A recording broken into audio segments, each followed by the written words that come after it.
All right. Well, I decided to hook this up because I'm sick and tired of listening to the neighbors make all kinds of noise. My kid's been screaming and yelling and jumping on a trampoline in the backyard for like the last 2 hours.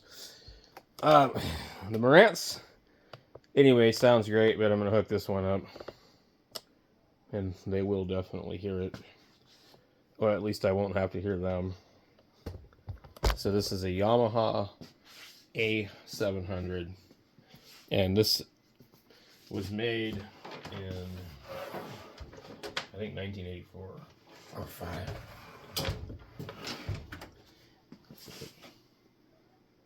3585. So this is one of the best sounding newer stereos that I have. The one thing I really don't like about this one is these connectors, A and B, but they're not really. They don't have the plug in them.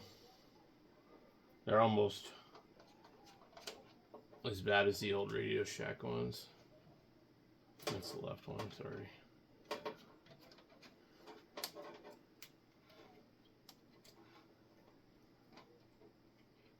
I try to make sure there's never any little hairs hanging out, with the potential to, like, you know, jump ship and short out on something else. Usually I solder the ends, but some of these ones, it makes it harder. It's actually easier to not have them soldered. And I'm just using the cheap wire here because I'm out of the monster wire. We've got that hooked up to other stuff. I have about 3 or 4 sets of speakers actually out here.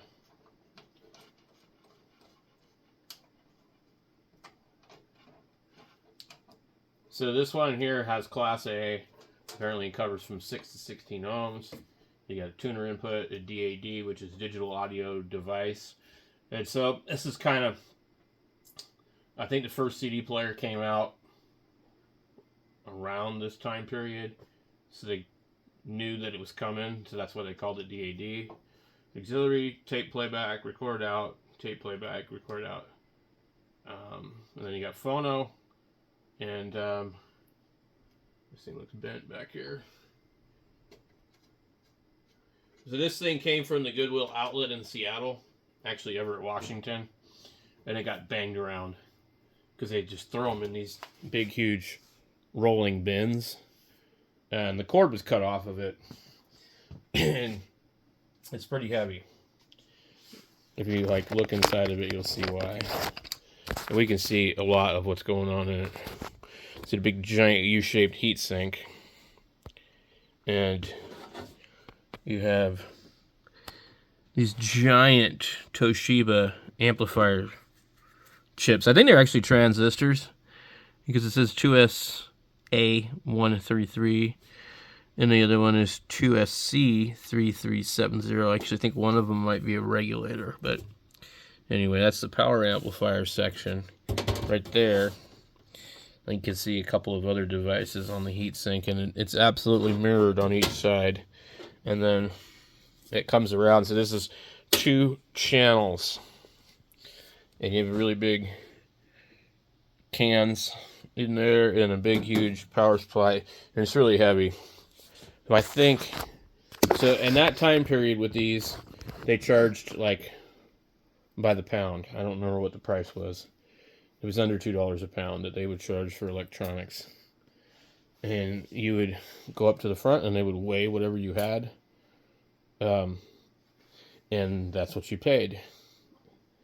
Or if you asked the manager, you'd say, this is really heavy, it's got no cord, I'd like to buy it for a project. And they'd go, okay, how's $7 sound? Sounds great. So, this is Nippon Gaki Co., which, you know, was Yamaha back then. So anyway, there it is in all its glory. And if you have the remote, it has a motorized knob.